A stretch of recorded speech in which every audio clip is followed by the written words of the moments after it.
श्रावणाच्या संततधार पावसात जेव्हा सह्याद्रीच्या कुशीतलं ते छोटं गाव भिजून चिंब व्हायचं, तेव्हा मातीच्या सुगंधासोबत एका अतूट नात्याचा गंध संपूर्ण घरात दरवळायचा. त्या मातीच्या भिंतींच्या आणि कौलारू घराच्या पडवीत बसून नचिकेत आणि त्याची धाकटी बहीण शरयू लहानाचे मोठे झाले होते. गरिबी 5वीला पुजलेली असली तरी दोघांच्या चेहऱ्यावरचं हास्य कधी विरलं नव्हतं. दर रक्षाबंधनाला जेव्हा गावातल्या श्रीमंत सावकारांची मुलं रेशमी चकचकीत आणि डिझायनर राख्या बांधून मिरवायची, तेव्हा शरयू मात्र शेतातील रानफुलांच्या पाकळ्या, हळदी कुंकवाचे दाणे आणि सुती धाग्याला गुंफून नचिकेतच्या मनगटावर बांधायची. नचिकेतही त्या साध्या धाग्याला जगातील सर्वात मोठं आभूषण मानून ताठ मानेने गावात फिरायचा. तो नेहमी शरयूच्या डोक्यावर हात ठेवून म्हणायचा, "तू बघ शरयू, एकदा मला मोठं होऊ दे, मी तुला सोन्याच्या दागिन्यांनी मढवून टाकीन." शरयू फक्त गोड हसायची आणि म्हणायची, "दादा, मला सोनं नाणं नको, मला फक्त तुझं हे निरपेक्ष प्रेम आणि पाठीशी उभा राहणारा भाऊ हवा आहे." काळ बदलला आणि परिस्थितीचे चाकही फिरले. नचिकेतने दिवस रात्र एक करून शिक्षण पूर्ण केले. आपल्या कुशाग्र बुद्धिमत्तेच्या आणि प्रचंड महत्त्वाकांक्षेच्या जोरावर त्याने पुण्याच्या एका नामांकित IT कंपनीत उच्च पदावर झेप घेतली.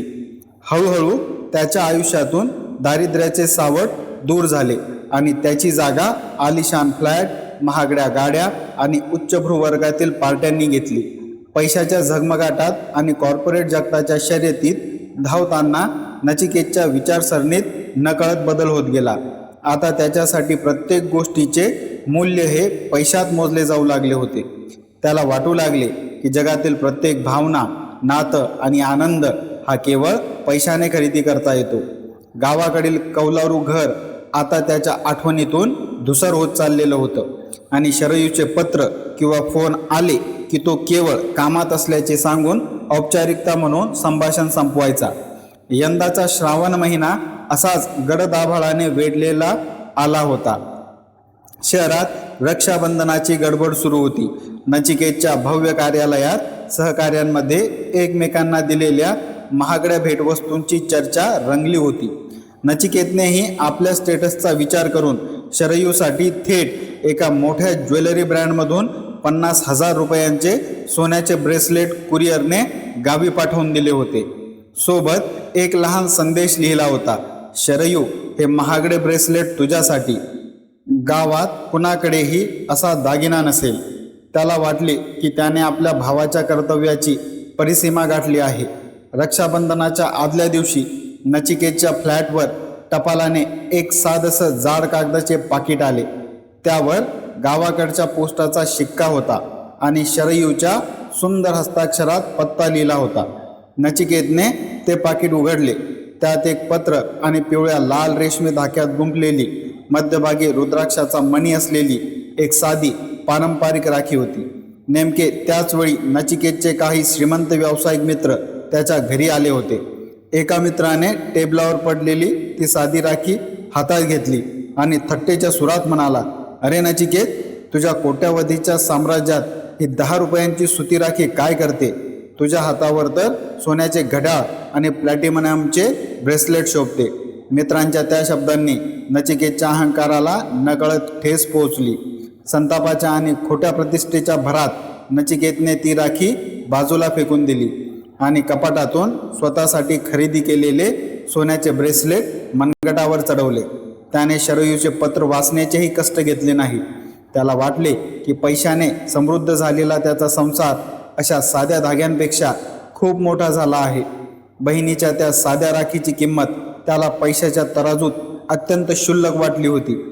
अहंकाराचे मनोरे कोसळायला नियतीला जास्त वेळ लागत नाही.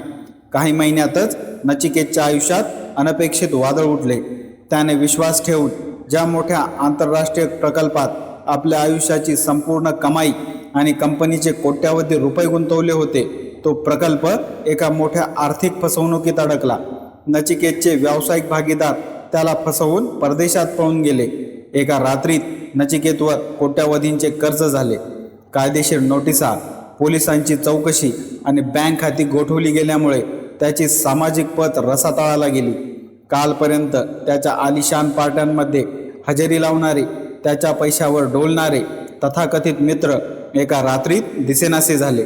नचिकेतने ज्यांना लाखो रुपयांची मदत केली होती त्यांनी त्याचे फोन उचलणे बंद केले.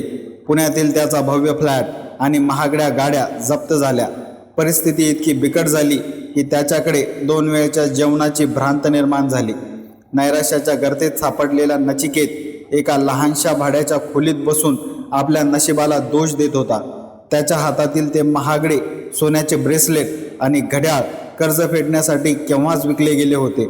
रिकाम्या मनगटाकडे बघताना त्याला स्वतःच्या अस्तित्वाची लाज वाटू लागली होती. एका संध्याकाळी आपली जुनी कागदपत्रे तपासत असताना त्याच्या हाताला तेच जुने धुळीने माखलेले जाड पाकिट लागले जे शरयूने गेल्या रक्षाबंधनाला पाठवले होते. थरथरत्या हातांनी नचिकेतने ते पाकिट उघडले.